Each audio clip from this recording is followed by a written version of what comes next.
So we're going to start The Seventh Man today. This is a story regarding a typhoon. By now we should have watched the slides so you kind of idea what typhoon is. And we're going to go ahead and get started because this is kind of a long story. We're going to read half of it today and then you'll listen to the other half of this audio on Tuesday when I don't see you. A huge wave nearly swept me away, said the seventh man, almost whispering. It happened one September afternoon when I was 10 years old. The man was the last one to tell his story that night. The hands of the clock had moved past 10. The small group that huddled in a circle could hear the wind tearing through the darkness outside, heading west. It shook the trees, set the windows to rattling, and moved past the house with one final whistle. It was the biggest wave I had ever seen in my life, he said. A strange wave. An absolute giant. He paused. It just barely missed me, but in my place it swallowed everything that mattered most to me and swept it off to another world. I took years to find it again and to recover from the experience, precious years that can never be replaced. The seventh man appeared to be in his mid-50s. He was a thin man, tall with a mustache, and next to his right eye he had a short but deep-looking scar that could have been made by the stab of a small blade. Stiff, bristly patches of white marked his short hair. His face had the look you see on people when they can't quite find the words they need. Let's go ahead and look first here through, and we're going to highlight together. If you don't already on Cami, please make sure it's open on Cami because you need to highlight alongside with me. Let's see what we know. We know that a wave nearly swept the guy away in September. He was 10. He was the last one to tell us that night. We don't know if that's important or not yet. We do know it's late at night. We know because it says the hands of the clock had moved past 10. So it makes a note over here that we know it was, so he tells a story. I'm going to summarize this and say, man tells story about when he was 10.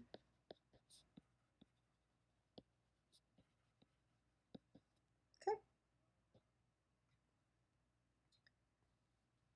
We're on paragraph 3 here now. We're going to go ahead and continue. It was the biggest wave I had ever seen in my life. We know it missed him, but it took everything he cared about. We know the man now is in his 50s. We know that the descriptions is thin man, tall with a mustache, and he had some kind of scar. In his case, though, the expressions seemed to have been there from long before, as though it was part of him. The man wore a simple blue shirt under a gray tweed coat, and every now and then he would bring his hand to his collar. None of those assembled there knew his name or what he did for a living.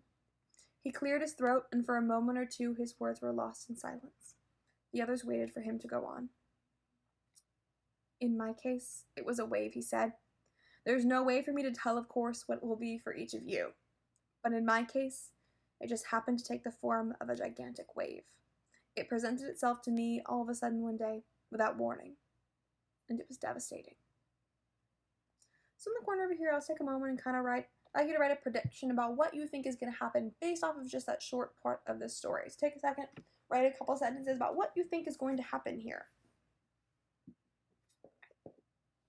Paragraph 9. I grew up in the seaside town of the province of S. It was such a small town, I doubt that any of you would recognize the name if I were even to mention it.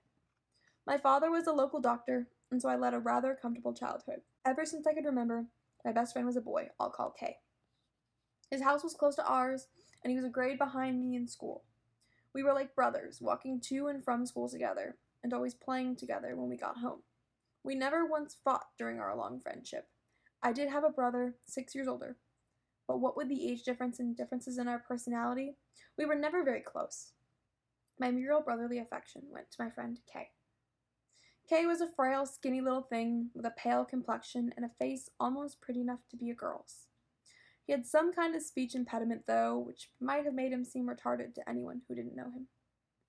And because he was so frail, I always played his protector, whether at school or at home.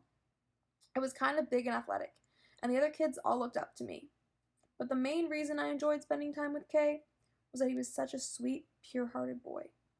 He was not the least bit retarded, but because of his impediment, he didn't do too well at school. In most subjects, he could barely keep up. In art class, though, he was great.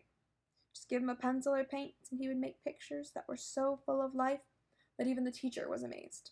He won prizes and won contest after another, and I'm sure he would have become a famous painter if he had continued with art into adulthood. He liked to do seascapes. He'd go out to the shore for hours painting. I would often sit beside him, watching the swift, precise movements of his brush, wondering how in a few seconds he could possibly create such lively shapes and colors, where, until then, there had only been blank white paper.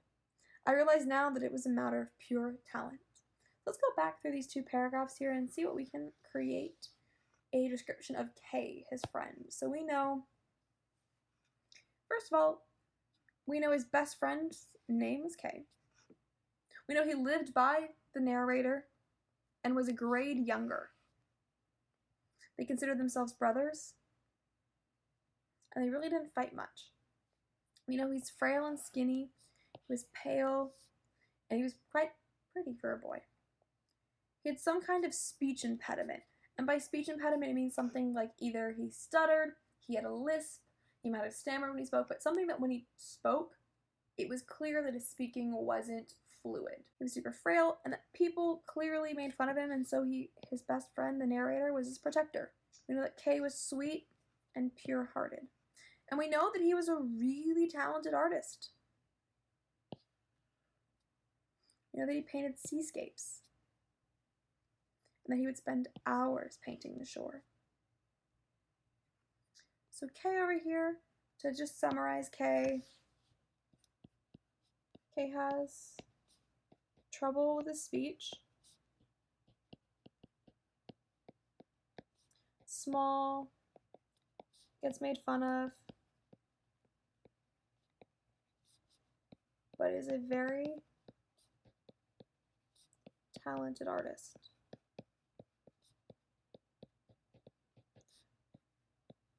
Who paints seascapes. So you should be typing that as I'm writing alongside with me. But now in paragraph 11.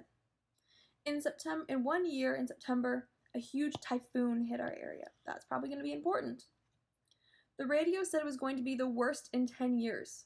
The schools were closed, and all the shops in town lowered their shutters in preparation for the storm. Starting early in the morning, my father and brother went around the house, nailing shut all the storm doors, while my mother spent the day in the kitchen cooking emergency provisions. We filled bottles and canteens with water and packed our most important possessions in rucksacks for possible evacuation.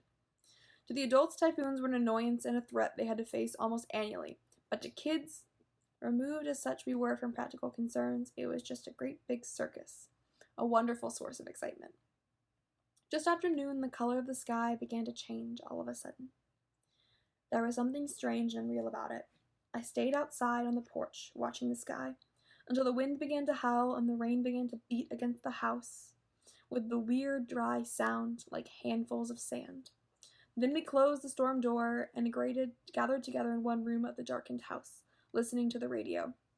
This particular storm did not have a great deal of rain, it said, but the winds were doing a lot of damage, blowing roofs off houses and capsizing ships. Many people had been killed or injured by flying debris. Over and over again, they warned people against leaving their homes. Once in a while, the house would creak and shudder as if a huge hand were shaking it, and sometimes there would be a great crash of some heavy-sounding object against a storm door. My father guessed that these were tiles blowing off the neighbors' houses. For lunch, we ate rice and omelets my mother had cooked, waiting for the typhoon to blow past.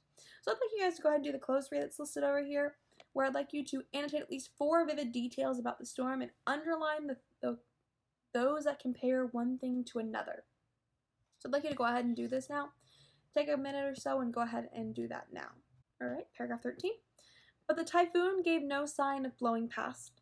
The radio said it had lost momentum almost as soon as it came ashore of South Province, and now it was moving northeast at the pace of a slow runner. The wind kept up its savage howling as it tried to uproot everything that stood on land. Perhaps an hour had gone by with the wind at its worst like this when a hush fell over everything. All of a sudden, it was so quiet we could hear a bird crying in the distance. My father opened the storm door a crack and looked outside. The wind had stopped, and the rain had ceased to fall, Thick gray clouds edged across the sky, and patches of blues showed here and there. The trees in the yard were still dripping their heavy burden of rainwater. I'd like you to go ahead and take a second and look up the word ceased, and I would like you to type the definition over here on this note section. What is the definition of ceased? We're in the eye of the storm, my father told me. It'll stay quiet like this for a while, maybe 15, 20 minutes, kind of like an intermission. Then the wind will come back the way it was before. I asked him if I could go outside. He said I could walk around a little if I didn't go far. But I want you to come right back here at the first sign of wind. I went out and started to explore. It was hard to believe that a wild storm had been blowing there until a few minutes before. So this time, I can go ahead and the bottom here, make for me a prediction. Prediction about what you think might be happening. Let's go ahead and take a moment and predict what do you think might happen at this turning point in our story.